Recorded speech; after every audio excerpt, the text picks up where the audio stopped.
ಈ ಆವರಿಕೆ ಅಥವಾ ತಂಗಡಿಯ ಸಸ್ಯದ ಬಗ್ಗೆ ಮೊದಲೇ ಒಂದು ವಿಡಿಯೋ ಮಾಡಿ ಮಾಹಿತಿ ತಿಳಿಸಿಕೊಟ್ಟಿದ್ದೆ. ಹೆಚ್ಚಿನ ಮಾಹಿತಿ ಈ ತಂಗಡಿಯ ಸಸ್ಯದ ಬಗ್ಗೆ ಇಂದಿನ ವಿಡಿಯೋದಲ್ಲಿ ತಿಳಿದುಕೊಳ್ಳೋಣ. ಸಸ್ಯವು ಆಕರ್ಷಕವಾದ ಹಳದಿಯ ಬಣ್ಣಗಳನ್ನು ಹೊಂದಿದೆ. ಈ ಸಸ್ಯವು ಸಾಮಾನ್ಯವಾಗಿ 1 ಅಥವಾ 1.5 ಮೀಟರ್ ಎತ್ತರಕ್ಕೆ ಬೆಳೆಯುತ್ತದೆ. ಇದು ಸಾಕಷ್ಟು ರೆಂಬೆ ಕೊಂಬೆಗಳನ್ನು ಹೊಂದಿರುವಂಥ ಪೊದೆ ಸಸ್ಯ. ಈ ಸಸ್ಯವು ಆದಷ್ಟು ಒಣ ಪ್ರದೇಶದಲ್ಲಿ ಬೆಳೆಯುತ್ತದೆ. ಈ ತಂಗಡಿಗೆ ಸಸ್ಯವು ಹಲವಾರು ಔಷಧೀಯ ಗುಣಗಳನ್ನು ಹೊಂದಿರುವ ಒಂದು ಗಿಡವಾಗಿದೆ. ಈ ಸಸ್ಯದ ಕಷಾಯವನ್ನು ಕುಡಿಯುವುದರಿಂದ ದೇಹವು ತಂಪಾಗಿರುತ್ತದೆ.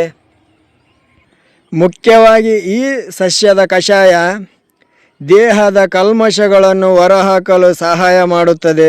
ಈ ಸಸ್ಯದ ಒಣ ಹೂಗಳು ಅಥವಾ ಮೊಗ್ಗುಗಳು ಹಿಂದೆ ಸಕ್ಕರೆ ಕಾಯಿಲೆ ಇರುವವರು ಚಹಾದ ಬದಲಾಗಿ ಇದನ್ನು ಉಪಯೋಗಿಸುತ್ತಿದ್ದರಂತೆ. ಈ ಸಸ್ಯದ ಮಹತ್ವ ಬಂದು ಚರ್ಮ ಹದ ಮಾಡಲು ಇದರ ತೊಗಟೆಯನ್ನು ಬಳಸುವುದರಿಂದ ಇಂಗ್ಲೀಷ್ನಲ್ಲಿ ಟ್ಯಾನರ್ಸ್ ಕ್ಯಾಸಿಯಾ ಎಂಬ ಹೆಸರು ಬಂದಿದೆಯಂತೆ. ನೋಡ್ಬೋದು ನೀವು ಇದರ ತೊಗಟೆಯನ್ನು. ಈ ಸಸ್ಯದ ಉಪಯೋಗ ಗಿಡಮೂಲಿಕೆ ಆಯುರ್ವೇದ ವೈದ್ಯ ಪದ್ಧತಿಗಳಲ್ಲಿ ಉಪಯೋಗಿಸುವುದುಂಟು. ಜ್ವರ, ಅತಿಯಾದ ಭೇದಿ, ಮೂತ್ರಕೋಶದ ಸಮಸ್ಯೆಗಳು ಮತ್ತು ಮಲಬದ್ಧತೆಗೂ ಈ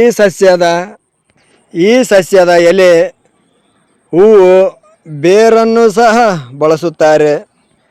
ಚರ್ಮದ ಸಮಸ್ಯೆಗಳಲ್ಲೂ ಸಹ ಬಳಸುವುದುಂಟು. ಈ ಸಸ್ಯದ ಹೂವನ್ನು, ಈ ಸಸ್ಯದ ಎಲೆಯನ್ನು ಅರಿಶಿಣ ಮತ್ತು ಉಪ್ಪಿನೊಂದಿಗೆ ಅರೆದು ಗಾಯ ಅಥವಾ ಬಾಹು ಮೇಲೆ ಲೇಪನ ಮಾಡುವುದರಿಂದ ಬೇಗ ಗುಣವಾಗುತ್ತದಂತೆ. ಈ ಸಸ್ಯದ ಹೂಗಳನ್ನು ಚರ್ಮದ ಕಾಂತಿಯಲ್ಲೂ ಸಹ ಬಳಸುತ್ತಾರೆ. ಈ ಸಸ್ಯವು ತೆಲಂಗಾಣ ರಾಜ್ಯದ ರಾಜಪುಷ್ಪವೂ ಆಗಿದೆ.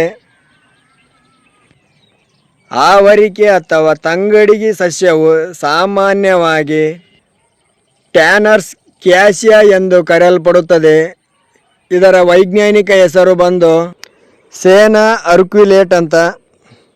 ಇದರ ಬಗ್ಗೆ ಈ ಸಸ್ಯಕ್ಕಿರುವ ಬೇರೆ ಬೇರೆ ಭಾಷೆಯ ಹೆಸರುಗಳನ್ನು ಡಿಸ್ಕ್ರಿಪ್ಷನ್ಸ್ ಬಾಕ್ಸ್ನಲ್ಲಿ ಕೊಟ್ಟಿದ್ದೇನೆ, ಒಂದು ಸಲ ಓದ್ಕೊಳ್ಳಿ. ಹಾಗೆ ಇದರಲ್ಲಿರುವ ಕೆಮಿಕಲ್ಸ್ ಹಾಗೂ ವೈಜ್ಞಾನಿಕ ಹೆಸರುಗಳನ್ನು ಸಹ ಕೊಡ್ತೀನಿ, ನೋಡ್ಕೊಳ್ಳಿ.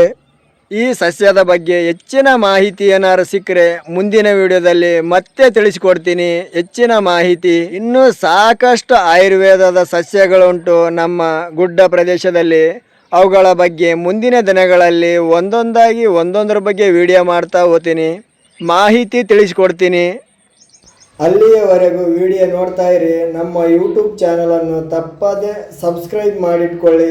ಹಾಗೆ ವಿಡಿಯೋ ನೋಟಿಫಿಕೇಷನ್ಗಾಗಿ ಬೆಲ್ ಬಟನ್ ಸಹ ಒತ್ತಿ. ವಿಡಿಯೋ ಇಷ್ಟವಾದರೆ ಒಂದು ಲೈಕ್ ಜೊತೆ ಶೇರ್ ಸಮೇತಿಗೆ ಮಾಡಬಹುದು.